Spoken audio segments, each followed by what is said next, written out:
Apoy na sa akong lawas. Gusto unta ko magdato kung kaayo. Pero sus, ang pangkana na ay nanguyab na ko, manugbalas. Sus, wala ko pangandoyang manman ako manugbalas. Kay ang dalon niya sa balay. Sus, kagit na kitao na. Ang gusto na kong pamanahon, seaman.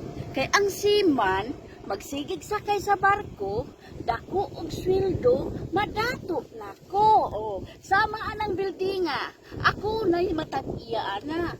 Usapod, magsigig siya sakay sa barko, sige po kunyag sakyan. Wow, kalami! Asus, dato na ko!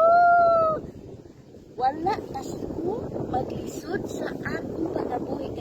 Ang nabana na kong siman, kwartahan kay dako og sweldo. So, ako magpay-pay-pay na lang ko sa kwartang gihatag niya kada kinsina. Sayate!